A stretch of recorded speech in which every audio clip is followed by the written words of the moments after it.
This week on the Communicators, an update on efforts by the Federal Communications Commission to develop a plan to expand broadband in the United States. Our guest is Blair Levin, who's leading up the initiative at the FCC. Well, Blair Levin is back at the Federal Communications Commission, this time as the Omnibus Broadband Initiative Executive Director, and he is our guest this week on the Communicators. Amy Schatz of the Wall Street Journal is joining us, joining in the questioning of Mr. Levin. Mr. Levin, we're about 50 odd days away from the National Broadband Plan being presented to Congress. Could you give us a status update on that report? Sure. As we set out in July, we have been giving status updates all along. In September, we laid out for the FCC kind of where we thought the state of broadband was in the United States. In November, we laid out what are the most significant problems we need to deal with. A couple weeks ago, we laid out how to think about how to address those problems. And right now, we're in the situation where over the holidays, we are busy kind of trying to write up our best view of what's in a very, very extensive record. Literally tens of thousands of pages have come in. We've had over 30 workshops where these issues have been debated. We've had a number of field hearings. We've had a number of what are called public notices where we ask people very specific questions. And we're now in the process of taking all that information in, and we'll be talking with the commissioners' staffs and the commissioners, of course, in January, trying to make the recommendations that'll hopefully put our country on the right path toward a very healthy broadband ecosystem over the next 10 years. What is most important to you in developing this broadband plan? Well, What I think I think there are a number of things. Congress asked for four things very specifically. First, they asked that with the plan make sure that we connect all Americans. Second, that we make sure that there's a plan for having broadband be affordable. Third, that it be utilized to the maximum extent. And fourth, that we have a plan to assure that broadband is used to solve certain public problems, such as how do we reform healthcare, how do we save energy, how do we improve education, how do we improve job training. So what's most important to me is that we find a way to meet the congressional mandate. Cost estimates of getting broadband expanded to all Americans or to a great majority of Americans vary widely. Can you narrow down what you think the cost is right now? Well, it depends on what you want to do with it. You know, for example, one of the things we did in September was we gave our preliminary cost estimates.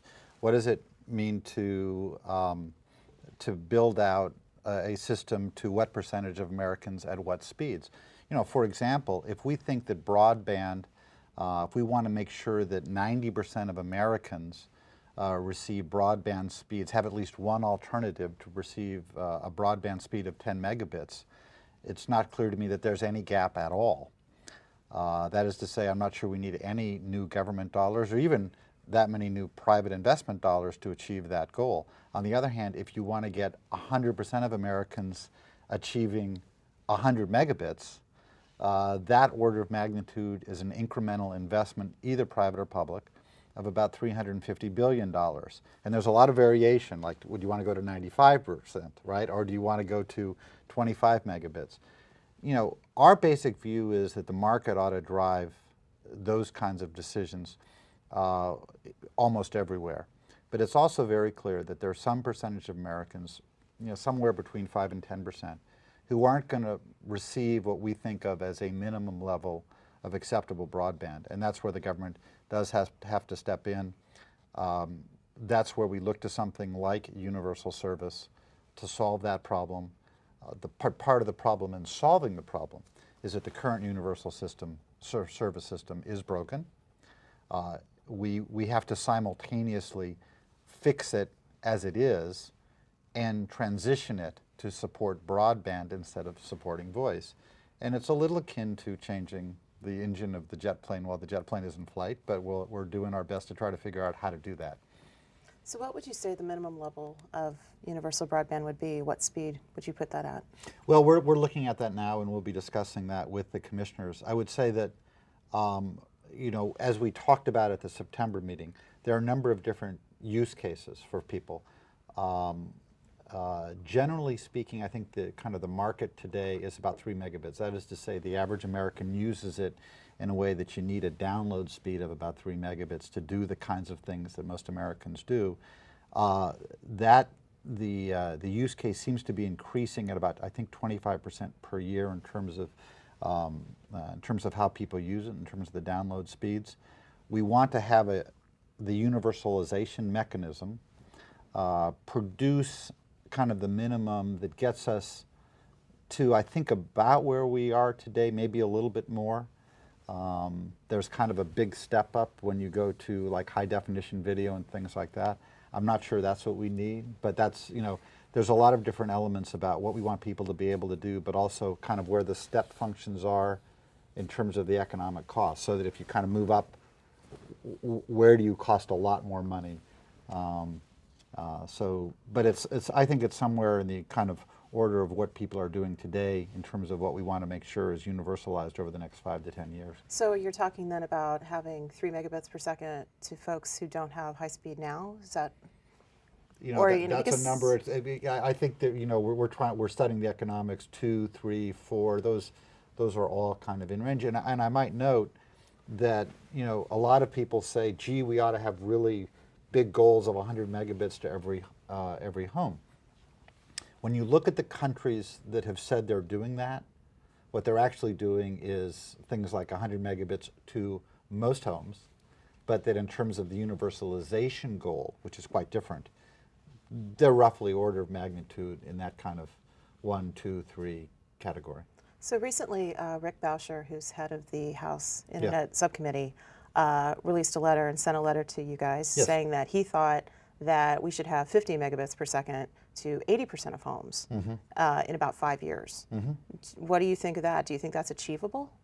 Well, there are a number of different parameters. For example, I think his letter said actual speed as opposed to advertised speed, and that makes a big difference. Again, as we talked about in our September meeting. Doesn't that make it even harder? Well, if you have it be actual, it is harder. And I think one of the things we want to do is, I think that's a very worthy goal, but I think what we want to point out to decision makers like the congressman is, yeah, that's great. If we think we have a path for doing it, here's a path, but if that path requires Congress to act in a certain way or the FCC to act in a certain way, here's what they need to do. So I think it's very worthy to kind of state kind of stretch goals and see what we can do to try to get there. But again, broadband is primarily a function of private investment. The big news in terms of fixed wireless networks over the next few years will be the investment made by the cable industry in upgrading their networks to DOCSIS 3. And that will give speeds, it's not clear that it'll give speeds of 50 actual. It'll, though at peak times, or not peak in terms of usage, but peak in terms of speed, they probably can get there. But the question is whether a goal like that requires kind of a fiber upgrade. And then that depends on whether people like AT&T and some others decide to, in response to cable, upgrade their networks. Mr. Levin, you've talked a couple times about the broadband plan being market-driven. Yes. I want to read 2 criticisms from public interest groups and get your response to that. Sure. This is from Public Knowledge, Yes. Gigi Sohn, with regard to the meeting that was just held at the FCC last week on the broadband plan. There was no discussion of opening telecommunications networks to competitors. There was no discussion of structural separation of carriers into wholesale and retail components. These are factors that the Harvard's Berkman Center told the FCC in a study in a mere 2 months ago were the reasons other countries have surpassed ours. And this is from Free Press. And that something has to be done about the duopoly of local cable and telephone companies that control virtually every broadband market in America. Great. Well, let me say I have a lot of respect for both Public Knowledge and Free Press. I find their criticism not very productive. First of all, as to the unbundling and the ideas of unbundling and structural separation, the Berkman study did a fantastic job, I think, of pointing out kind of various things that were going on throughout the world. But I think that we asked them to do that, and we very much wanted to have an understanding of what was going on in the world. But there are certain things where what is happening in some countries really isn't that germane to helping us figure out how do we go, where do we go from here. And I would just point out that as to unbundling, Look, the courts threw that out, and we're not that terribly interested in moving toward things which will just freeze capital investment and have long, complicated court battles. We may be proposing some things that will be challenged. That always happens. But I would just say, that one doesn't really strike me as that productive.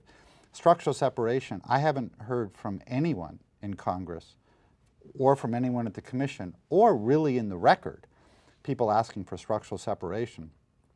But I would also answer both of them by saying that one of the problems I have with their critique is they fail to look at what's really going on in the market. And this goes to the other study we asked for, which was the study done by the Columbia Telecom think tank up at Columbia University. And what they're pointing out, and it's a really big fact, that there's going to be two very major investments in broadband networks in the United States over the next few years. One is, we talked about it just a few seconds ago, the cable industry is upgrading to DOCSIS 3. The second is two large phone companies are upgrading the wireless networks to really, for the first time, provide broadband on a wireless mobile basis, so-called LTE or 4G, fourth generation. We know those things are going to happen. Those are baked in. That's a profound change in market. That's probably the biggest change in the last 5 years. What we don't know is, number one, how will consumers respond to that? We pointed out in the September meeting that if consumers respond to those changes by suddenly saying, hey, we really love the greater speed and we're going to move up to higher levels of speed, cable's going to be in a fabulous position. And in fact, they'll actually be the only provider of what will then be the generally accepted broadband. And that's an interesting scenario, But it's just as plausible that people could react by saying, you know what? We really don't need these higher speeds. What we really like is the mobility. So instead of moving to DOCSIS 3, we'll just buy the slightly more expensive wireless mobile, but we aren't really that interested in the fixed because we only need 4 or 5 megabits. We don't know what's going to happen. And it seems to me that's a very profound thing. And if you really don't know what's going to happen, the kind of very major surgery that those public interest groups are proposing, which, by the way, again, there's really not much support for it in the record, and there's certainly no support for it in Capitol Hill, and you really have to wonder why, looking at, as a practical matter, given what the courts have done, you have to ask yourself, is that really on the table? But the bigger thing is, it's really, in my view, not appropriate to be looking at those kind of major things when there's such uncertainty about the market. I think it's great that we have a market that is moving, responding to certain kind of competitive dynamics. People are making very big investment bets, moving in different directions. And I think we have to wait and see kind of what happens there. I do think that there are concerns about competition. I don't accept their criticism that we're doing nothing about competition.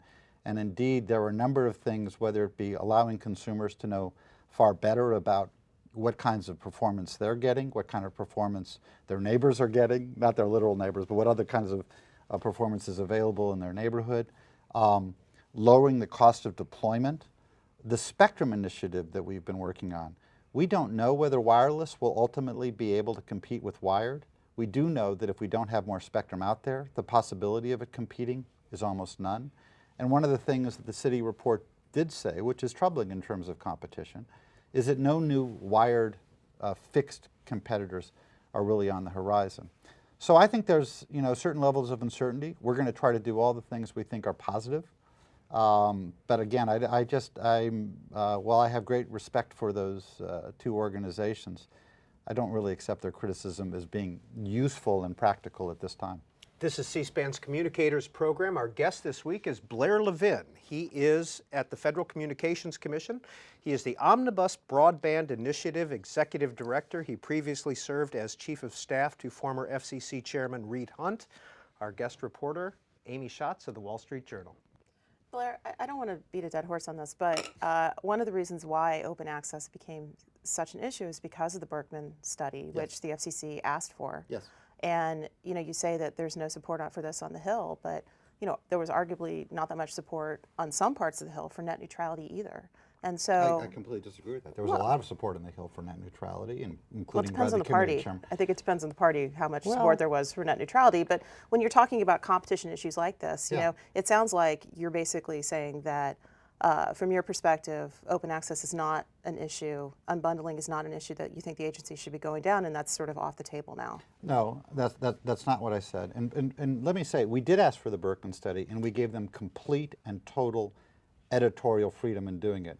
We simply asked for, as we said when we announced it publicly, we'd like a review of all the, basically a literature review of everything that's gone before. We thought that was an important foundation stone for having a data-driven analytic record.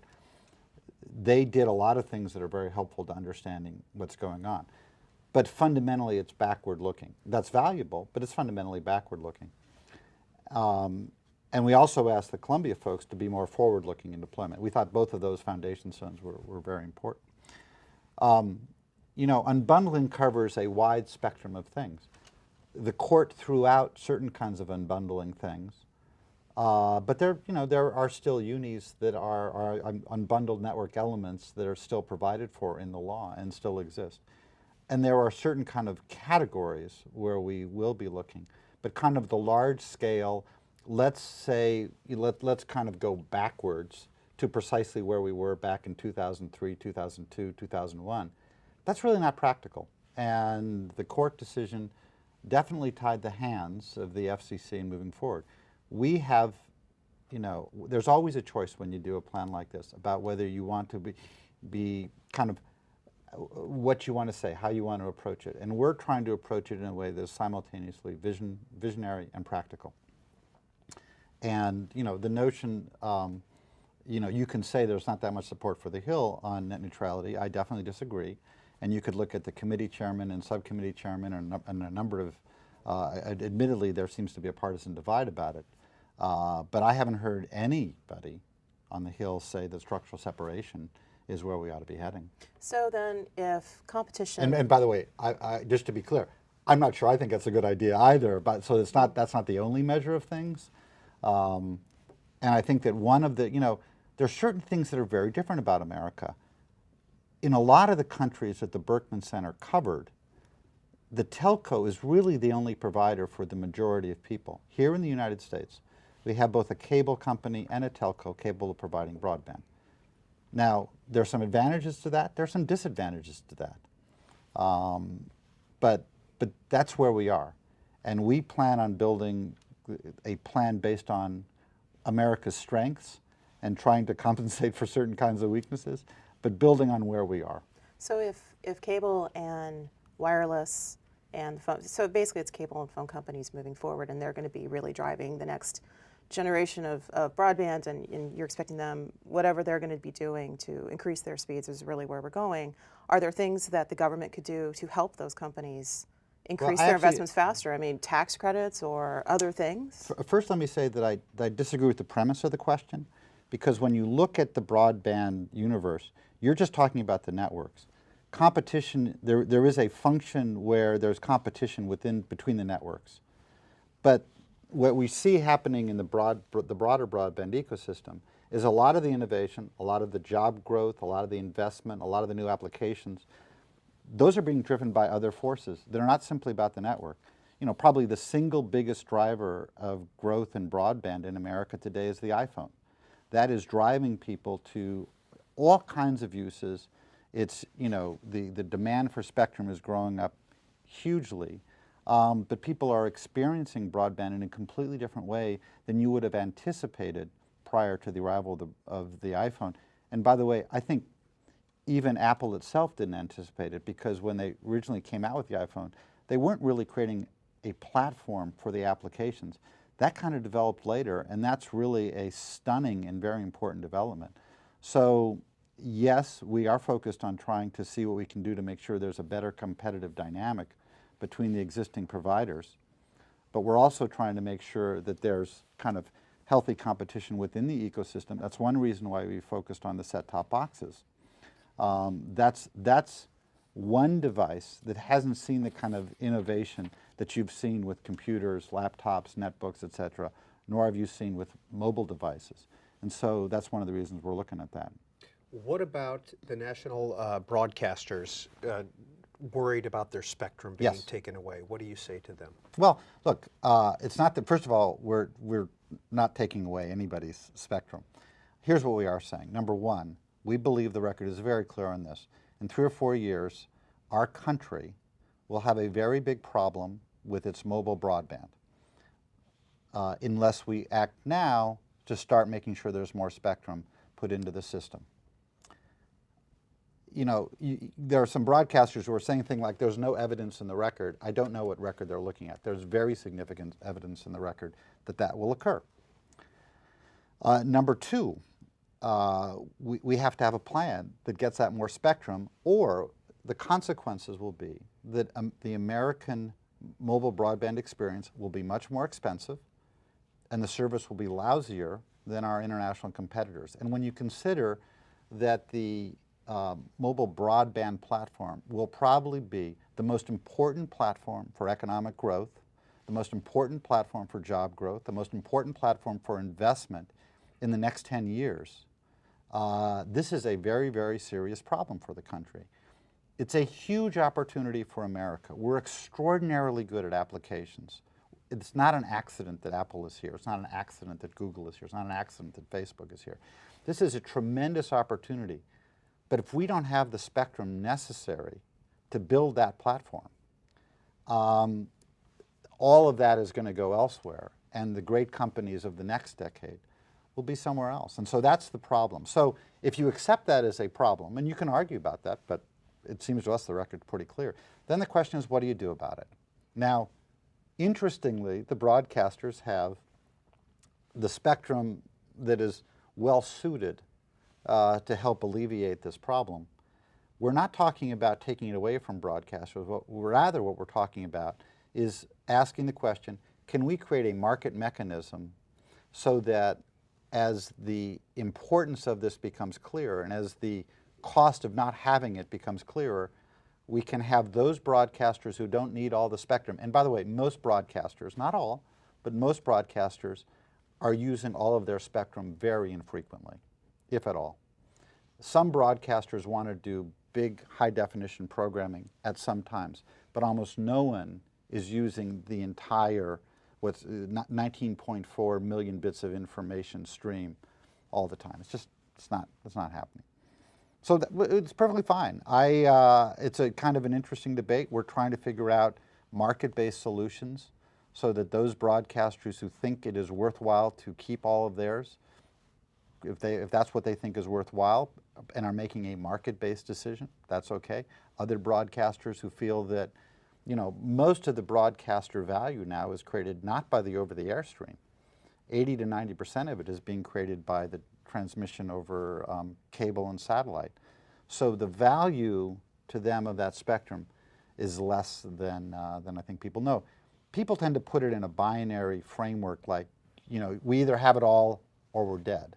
And that's just not, it's not the way any business works. Business is always shifting the value of assets. You know, as a country, the investment of spectrum into certain things is probably the single most significant investment it makes, right? The value of the asset that broadcasters control, which is an asset that belongs to the people of the United States, is order of magnitude $60 to $80 billion. Now, that was an investment that was made basically 60 years ago at a completely different time in a completely different context. And you have to ask yourself, if the country looks at that as an investment, as it should, you know, is that the right way to be investing that asset? In terms of job growth, in terms of investment, in terms of innovation, in terms of what we want our country to be. There's an analyst, Craig Moffett, very widely respected on Wall Street, who said the critical question is, 10 years from now, do we want to be known as the best broadcast television country or the best mobile broadband country? Now, I think as a practical matter, we actually can do both, but here's what's almost certainly true. If we don't get more spectrum into the system, we will not be the best mobile broadband country, and I think that's really important for this country to aspire to. You seem to be focusing a lot of your time on the commercial spectrum. And if you're talking about inefficient use of spectrum, I mean, arguably there are some folks who'd say the government's not necessarily using its spectrum most efficiently either. There's plenty of federal agencies out there who are sitting on big chunks of airwaves and really aren't doing much with it. Yeah. Why are you focusing so much on commercial when there's Actually, government sitting right there? Again, I just have to disagree with the premise. It's absolutely true that the press, in covering us, has focused a lot of time, because the conflict with the broadcasters is always fun to write about. We are spending a lot of time working with other government agencies in a much quieter way, trying to figure out, again, what are market-based incentives that can help drive government officials to a more accurate assessment of spectrum. That is to say, you know, if they're not really using it, then we need to put that into some kind of commercial play as well. But just that those discussions tend to be quiet, whereas the discussions with the broadcasters tend to be more public. But we're spending a lot of time. So let's say, okay, wherever you get the airwaves, let's say you get the airwaves, yeah, and you're going to use them for wireless broadband. So arguably, you're probably going to auction them off.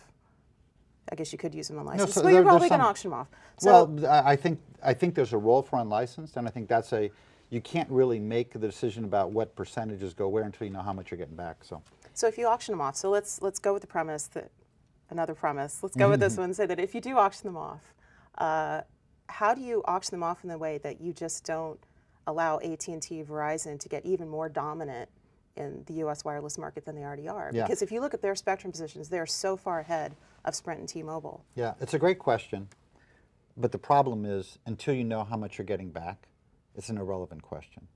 And believe me, the broadband plan has plenty of questions we need to address. You know, we've talked about spectrum, we've talked about competition. There's a whole bunch of things that we're working on. How do we make sure broadband works for education, for healthcare, for public safety, for saving energy? How do we improve adoption? We're dealing with a lot of questions. The question of the specifics of how the FCC should address spectrum allocation once it knows when, and again, this is not a problem that's right in front of our face. This is a problem we're talking about for like order of magnitude 2014, 2015, which means you have to start the process now. But those questions should be addressed when you know what the market conditions are and when you know how much spectrum you're getting back. Will we see in the National Broadband Plan a plan for public safety issues in spectrum? Yes. Amy Schatz, last question. So when might we get some more details about this plan? The public safety plan or the other? The plan in general. Yeah. Look, we have been, even our critics have admitted, this is the most open and transparent process the FCC has ever done. You've never had a process where pretty much every month we have given benchmarks, we've told people where we are. What the public already has, what you have, is essentially a first draft of kind of stating the plan, stating where we are, stating what the problems are, stating ways of thinking about the problems. You know, I suspect that over the course of the month of January, people will hear a more granular version of ways we're thinking about solving the problem. So I think that's where we have to kind of leave it for now. But I suspect in January there'll be a lot of discussion about it, and then in February we'll release it. And February 17th is still a firm date? That's the date that Congress set. That's the date we plan on meeting. Blair Levin is the Omnibus Broadband Initiative Executive Director for the Federal Communications Commission. Hope you'll come back after February 17th and give us an update. Amy Schatz with the Wall Street Journal, thank you both for being on the Communicators. Thank you.